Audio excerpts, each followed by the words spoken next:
Hey guys, welcome to class number 50. Nessa aula a gente vai ver a tabelinha de pronomes que é, como eu vou explicar nesse vídeo daqui a pouco mesmo, ou melhor dizendo agora mesmo, um grande perigo. Por quê? É um grande perigo. Bom, tá aqui na tela, são essas quatro colunas aqui, sendo a primeira aqui em vermelho chamada de subject pronouns, a segunda aqui em amarelo chamada de object pronouns, a terceira em azul mais claro chamada possessive adjectives e a quarta e última, né, nessa abordagem em azul também chamada de possessive pronouns. Por que elas são um perigo para os alunos iniciantes? Porque é o famoso, abre aspas, o verbo to be é muito fácil. Em toda aula a gente vê o verbo to be, tô cansado disso. Aí eu pergunto pro aluno, então beleza, então vamos lá, mas me fala o verbo to be aí. Imagino que você já deva tê-lo memorizado aí, né, perfeitamente. E muitas vezes o aluno não sabe, né, vira até uma situação cômica. Que isso tudo significa? Resumindo, tem coisas que parecem fáceis, mas, digamos assim, e até podem ser fáceis de compreender em uma abordagem inicial, mas elas não vão fugir daquela necessidade que eu sempre bato nessa tecla, sempre falo, que é de ter as informações, as palavras, nesse caso, na ponta da língua. Imagina você falando português sem saber ali, eu sou, você é, nós, deu branco, né? Vai ficar deficitário nesse ponto, né? O mesmo é claro com o verbo to be, como eu dei o exemplo aqui, e principalmente também aqui, ou pelo menos tão importante quanto a tabelinha de pronomes aqui, né? Dos pronouns. Então o aluno vê, passa, entendi e tal, é simples, mas não senta para memorizar. Então nessa aula, vai ser bem rapidinho aqui, eu quero não só bater nessa tecla, mas também dar uma direção aqui para facilitar, para contribuir na sua memorização, né? Óbvio, além da parte de palavras ali, sentar e falar, né?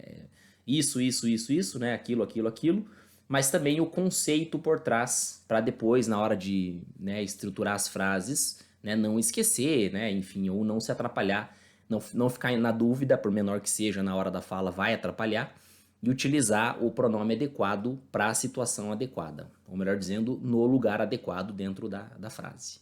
Beleza? Então é isso, vamos lá.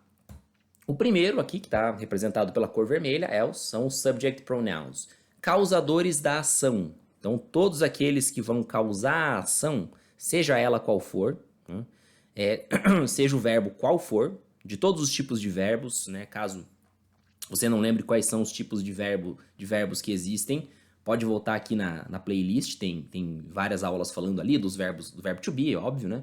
Os verbos que eu chamo de normais, os verbos modais, né, os modal verbs, qualquer um deles, tá? Os subjects pronouns vão sempre estar ali sendo os causadores da ação, né? O que se traduz na esmagadora maioria das vezes, em vir antes do verbo, ok? Antes do verbo. Lógico que há exceções nas perguntas, dependendo da frase, mas 95% das vezes eles vão vir antes do verbo da frase, seja ele qual for, como eu falei. Let's read the examples. I like hot dog. Eu gosto de hot dog. Eu gosto, né? Então, o verbo está se conjugando, digamos assim, né? Apesar de não haver muita conjugação em inglês, por conta do pronome I. He wants money. My friend wants money. Então, nessa frase aqui, que basicamente é a mesma frase, ok? Só que na primeira eu uso o pronome he, ele, e na segunda eu meio que dou nome aos bois. Eu falo quem, né? É a pessoa. No caso, my friend. Eu podia dizer o nome desse meu amigo também, seria uma outra forma, né? Digamos, John, né? John wants money, tá? Então o ponto é o seguinte, não se esqueça que os pronomes, eles nada mais são do que, digamos, representações de sujeitos da frase, ok? Então, meu amigo John, um homem, John, or my friend, wants money. He wants money, beleza? Muita gente se esquece disso. They are good friends. Então, aqui eu coloco, independente do tipo de verbo, né? Com o próprio verbo to be aqui, né? O are, they are. Também o princípio vai ser o mesmo. She needs more books. Ela precisa de mais livros. It is dangerous. Isso é perigoso. Então, todos aqui são os subject pronouns, os causadores da ação. É com eles que você vai formar as ações das frases, né? Lógico, haverá exceções, mas vamos falar aqui da regra. Agora, os object pronouns, representados aqui pela cor amarela, são os objetos da ação, como o próprio nome sugere, né? Então, é eles que vão receber a ação da frase, a ação do verbo, né? Independente de quem é o sujeito da frase, mas os verbos das frases, via de regra, vão estar direcionados a eles, aos object pronouns, né? Então, John likes me. Então, olha que o I vira me, né? John likes me. John gosta de mim. She wants him. She wants my brother. Então, aqui é a mesma ideia ali do slide anterior, né? Him aqui está representando, né, o pronome he, né? Ou até próprio, né, uma própria direção de quem é mesmo, no caso aqui, my brother, né? Ou poderia ser o nome de alguém, do meu irmão, no caso aqui, nesse exemplo. Beleza?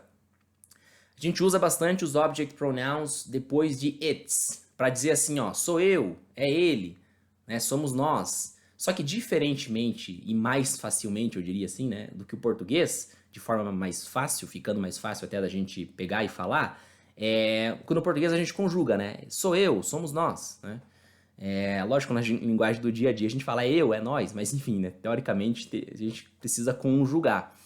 No inglês não, no inglês você pega o it's ali, né, ou até poderia ser o this is, mas vamos manter o it's aqui, porque depois no outro slide eu falo do this is, eu dou exemplos com ele, mas simplesmente pega ele aqui e coloca, né, qualquer um dos object pronouns né, de acordo com o que você quiser falar, né? Por exemplo, it's me, sou eu, it's her, é ela, it's him, é ele, it's us, somos nós, e assim por diante.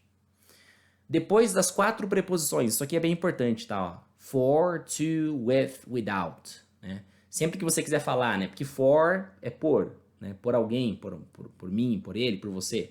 To é para, ok? With, com, e without, sem. Né? Então, sempre lá, for her, for him, for them, né? For me, with her, with him, with them, with me. To her, to him, to them, to me. Dica, pegue essa estrutura e crie frases envolvendo ali, né? O for me, with her, with him. Por exemplo, aqui ó, vou falar de cabeça. I work with them. Eu trabalho com eles. They work with me. I study with her. E assim por diante, tá? Para poder fixar bem que sempre depois dessas preposições aqui, né?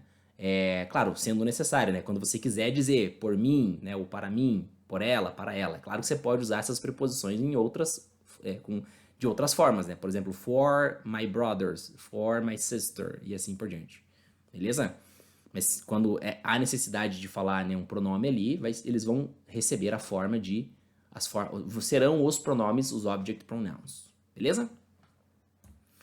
Terceiro, possessive adjectives. Pessoal, eu coloco o nome aqui, mas é só por questão de formalidade, tá? Você não precisa memorizar isso, tá? O que mais importante é a essência do que eu estou colocando aqui. Bom, esses aqui são bem fáceis, com apenas uma observação que eu vou fazer aqui.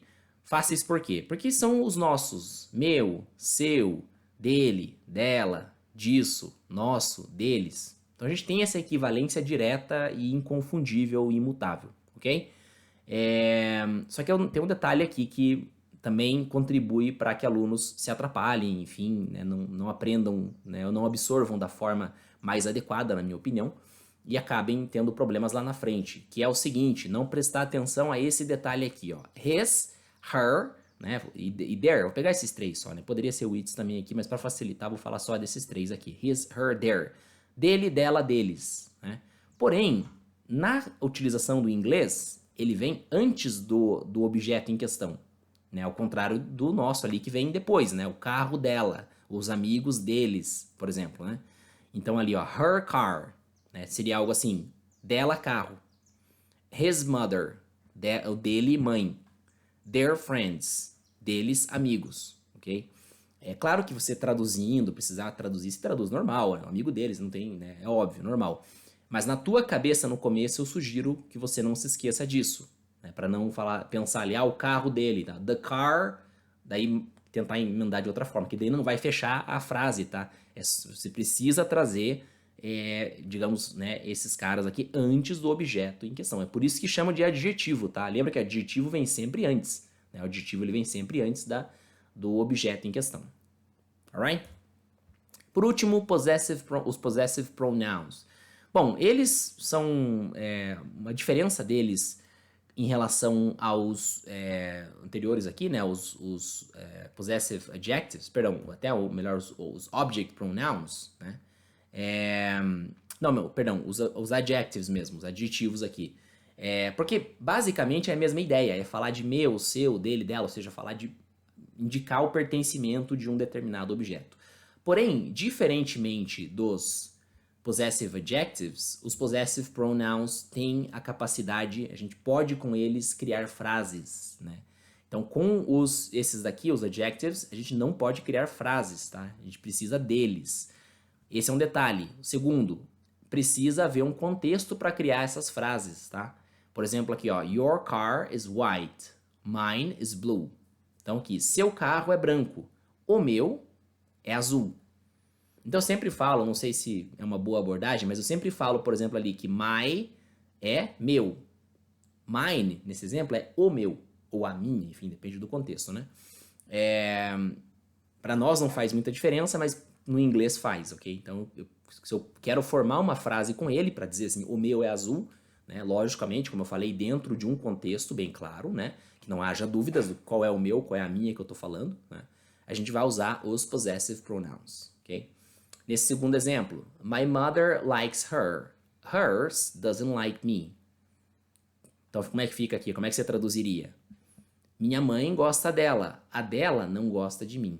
Então, novamente, estou criando uma frase. Hers doesn't like me. Então, tanto aqui, que é como se o mine significasse your car. Como significasse? Não, significa, né? Qualquer um que ouvir isso aqui vai entender isso. No caso aqui, hers é her mother. Né? My mother, né? Hers, her mother. Então, dentro de um contexto já estabelecido. Beleza? Essa é a ideia dos possessive pronouns. E também, é claro, né, quando a gente quer falar, né, aqui no caso após o it's, né, ou this is, para dizer isso é meu, isso é seu, isso é dele. Eu não posso falar it's my, né? Até porque tem um detalhe também. Os adjectives aqui, eles não podem vir soltos na frase.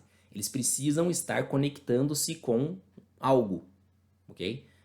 My car, my mother, enfim, my brother, my friends, your car, your mother, né? Então eu não posso falar it's my, it's your, it's her, não.